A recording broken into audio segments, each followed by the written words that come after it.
क्या आप उनमें से हैं जो कहते हैं आई ईट clean? That means I don't eat junk food, I eat green leafy vegetables, I work out, I do exercise, I don't take alcohol, I don't smoke and still I'm not losing weight.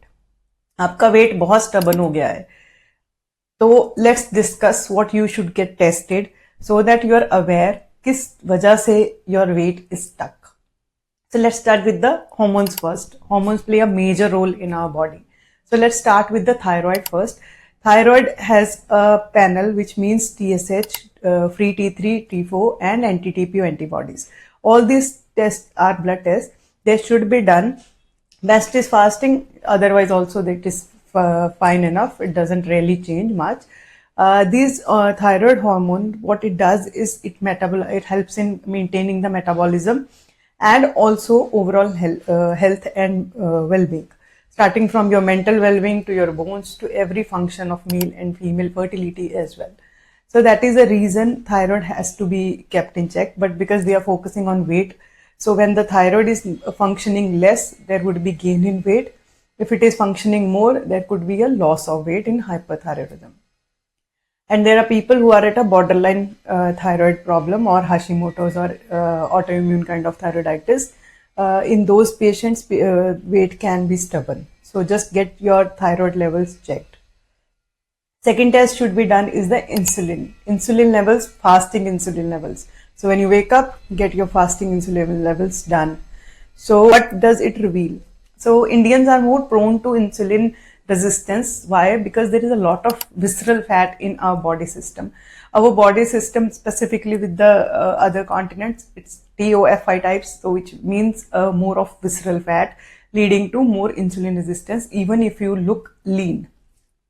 So in people who are obviously obese, the fat metabolism or the glucose metabolism does not happen in a proper way. So when you are eating, your cells are not able to convert that food into glucose. So more insulin is secreted, and that way lot of insulin resistance happen. That glucose is not converted to the energy. That is not converted to actually glucose. So what happens is that food gets stored as fat. So when it's more, then still hungry, you eat more. Still there's lesser glucose, you eat more. So the cycle of deposition of fat increases, and thus the lot of insulin is also secreted. So that is a vicious cycle which continues. So insulin resistance has to be checked.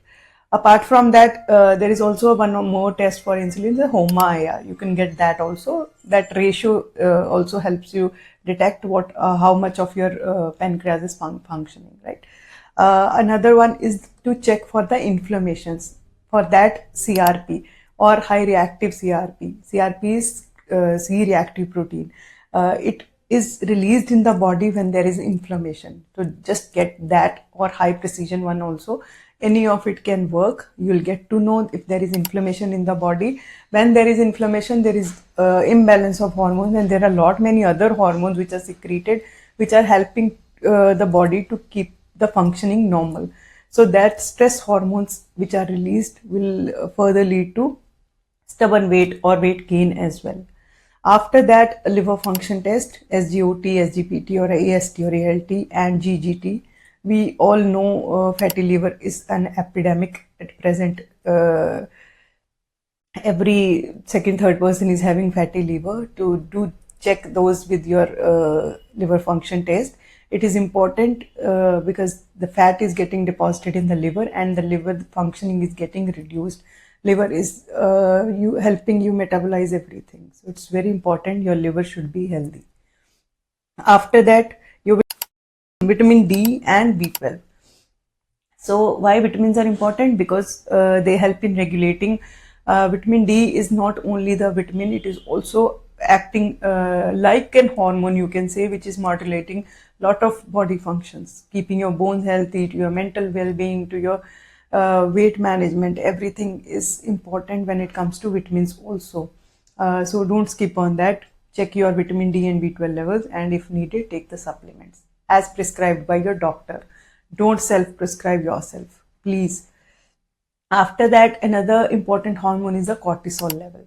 cortisol is a stress hormone. So when you are chronically stressed, that cortisol increases. What you can do is you can get it tested at AM, that is early morning. So that will tell you how you're sleeping. Also at the PM on the evening time, your day to day stress levels.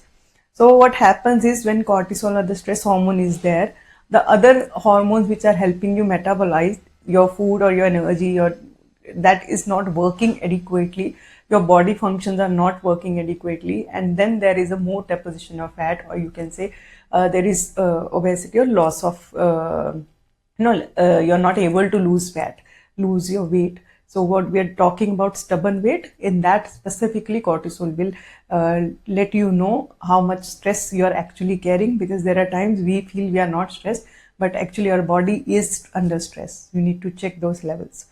After that, your lipid profile, but obviously in that I discussed lipoprotein A, that will tell your heart risk or cardiovascular risk, particularly for the stroke and heart disease. There is ApoB protein, right? That is helpful for the metabolism. So you need to check your lipid profile totally also, because lipid profile means your more fat deposition or your cholesterol are high. That also means you're taking too much of fat or your fat is not metabolized properly. So get your lipid profile done as well.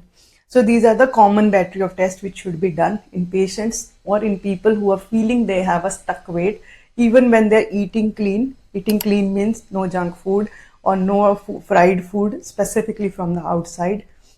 No smoking, no alcohol, having a physical activity or exercise 3 to 4 times per week at least is important. If you are doing all this and still not losing, do get tested. Even if you are doing not doing something or other and you still feel you need to get tested, after age group of 35-40, you should get tested. 6 months to 1 year frequency should be maintained, because early diagnosis help in treating everything nicely and easily. The later you get into the disease stage, difficult it becomes. Thank you so much. Please like, share and subscribe to my YouTube channel. Thank you.